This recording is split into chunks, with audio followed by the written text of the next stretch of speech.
बाकी लड़कियों की तरह मनीषा के भी कुछ सपने थे, लेकिन उन सपनों को चकनाचूर कर दिया कुछ वहशी दरिंदों ने। सड़कों से लेकर सोशल मीडिया तक पर लोग अपना अपना गुस्सा जाहिर कर रहे हैं। अपने घर वालों से बात करने के बाद मनीषा के साथ आखिरकार क्या हुआ था, आइए सब कुछ आपको बताएंगे इस केस फाइल में।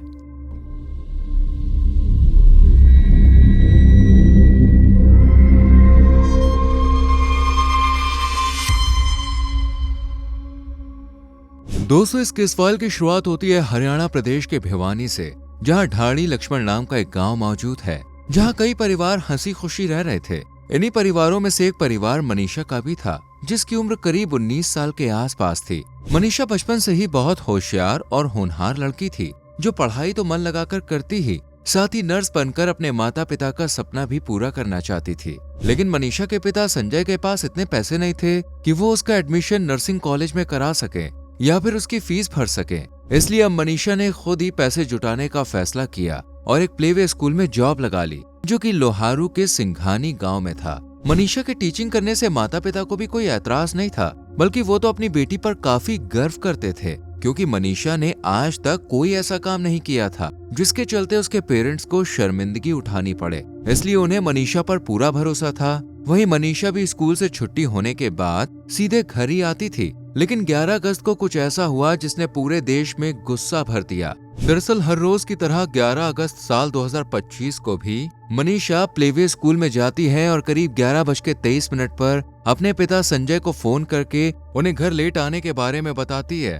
क्योंकि उसे एडमिशन के लिए बीएससी नर्सिंग का फॉर्म लेने जाना था, जिसकी आज आखिरी डेट थी। संजय भी बेटी को ठीक है कहकर फोन काट देते हैं। लेकिन थोड़े ही वक्त के बाद मनीषा संजय को दोबारा कॉल करती है, लेकिन इस बार फोन उसके पिता नहीं बल्कि उसकी मौसी उठाती है, जिनसे मनीषा कहती है कि मौसी, मैंने एक सूट ऑर्डर किया था और वो डिलीवरी बॉय बस आने ही वाला है, इसलिए आप उस सूट को ले लीजिएगा। पर मौसी, जो इस वक्त काम में बिजी थी, वो मनीषा से कहती है कि तुम एक काम करो, उस लड़के को अपने दादा का नाम बता दो और उससे कह देना कि वो उन्हें ही सूट दे जाए। इस तरह इन दोनों की ये आखिरी बातचीत होती है, जिसके बाद मनीषा दोपहर के करीब 1:58 पर स्कूल वैन के ड्राइवर के पास जाती है और उनसे कहती है कि भैया मुझे कुछ काम है, इसलिए आप चले जाइए। दरअसल मनीषा स्कूल वैन से ही आया जाया करती थी।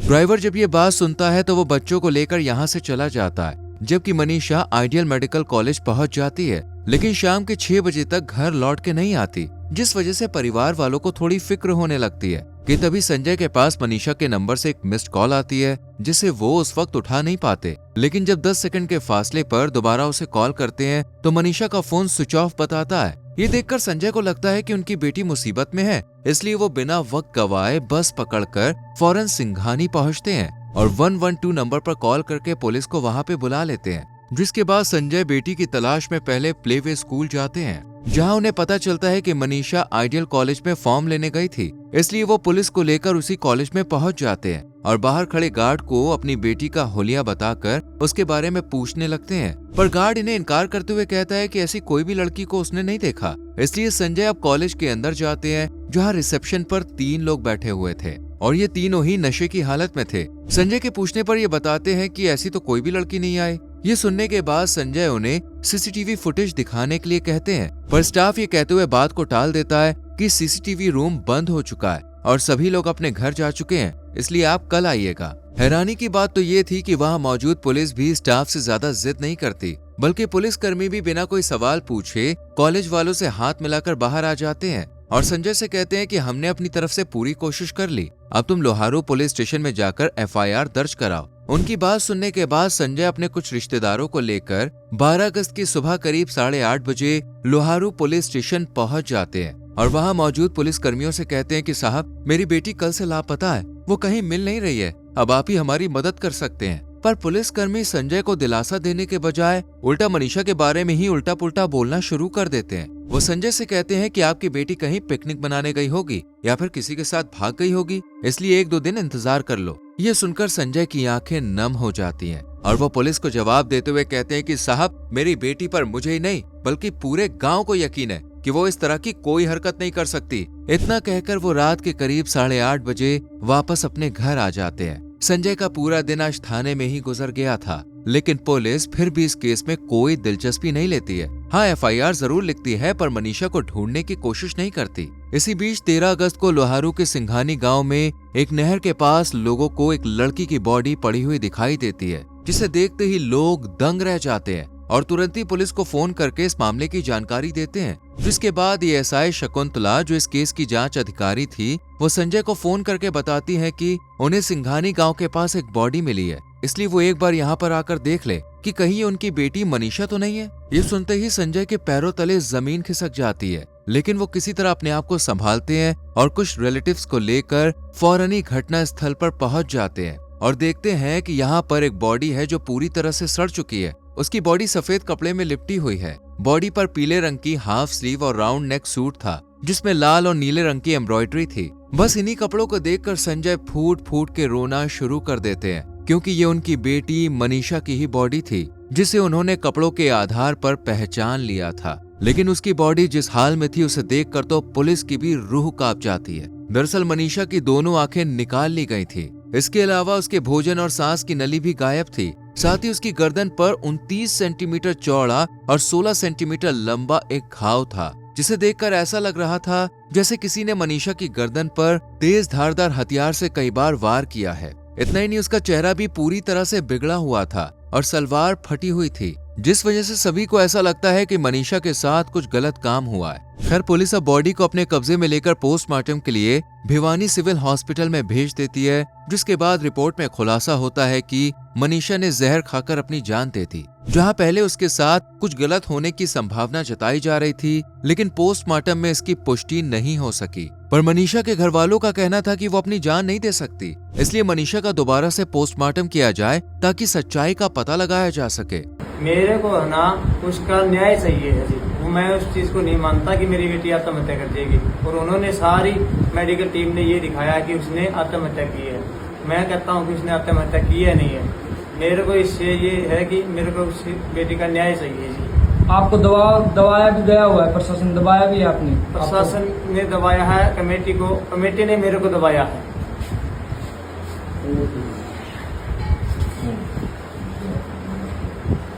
आप लोगों से क्या अपील करना चाहते हो?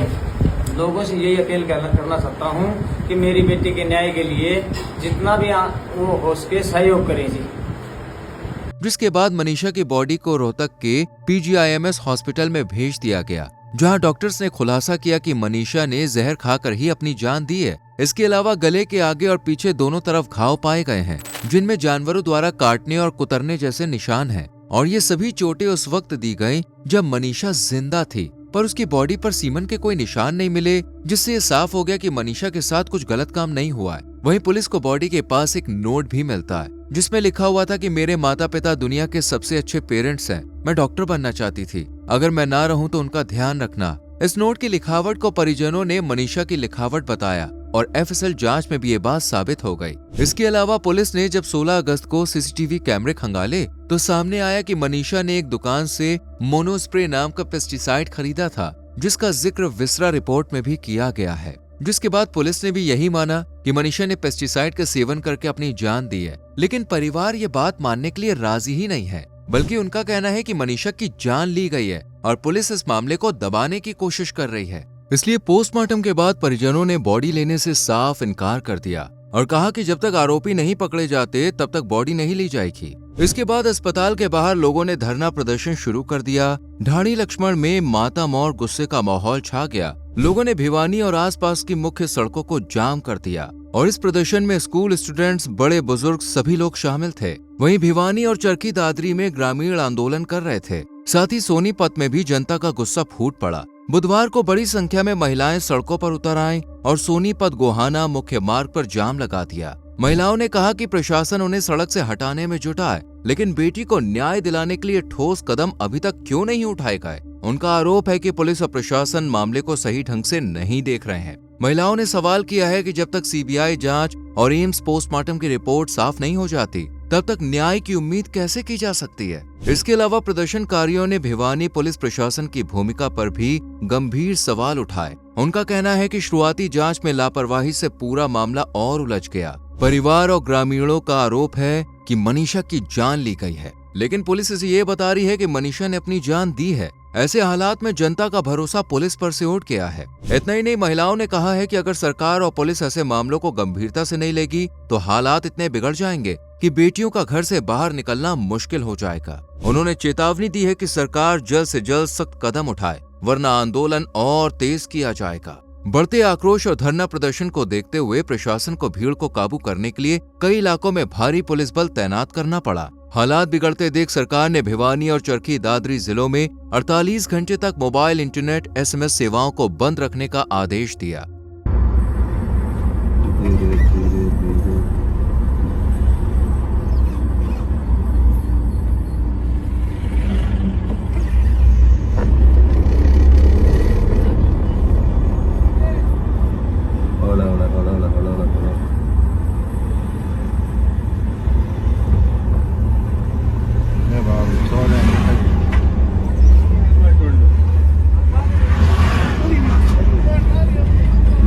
కదా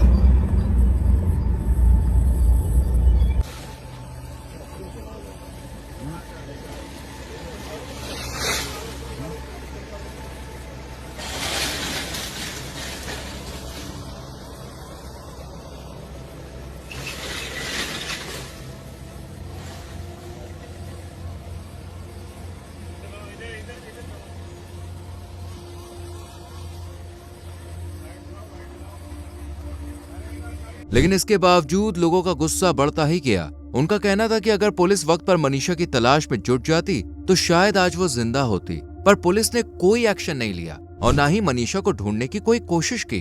उन्होंने प्रशासन से डिमांड करते हुए कहा है कि जब तक CBI को ये केस नहीं सौंपा जाएगा तब तक बॉडी का अंतिम संस्कार नहीं होगा। मामले की गंभीरता को देखते हुए भाजपा सांसद चौधरी धर्मवीर सिंह मौके पर पहुंचे और खुद माना कि पुलिस से लापरवाही हुई है। वहीं पूर्व मंत्री JP दलाल, IGY पूर्ण सिंह और कई बड़े नेता परिजनों को न्याय दिलाने का आश्वासन देने आए और अब मुख्यमंत्री नायब सैनी ने भी इस मामले में दखल दी है। अब देखना यह है कब तक आरोपी पुलिस की हिरासत में आते हैं और उनको क्या सजा दी जाती है। आपका इस केस फाइल के बारे में क्या कहना है कमेंट सेक्शन में जरूर बताएं। वीडियो को लाइक और शेयर करके चैनल को सब्सक्राइब करें और बेल आइकॉन प्रेस करें, जिससे आने वाली केस फाइल्स आपसे मिस ना हो।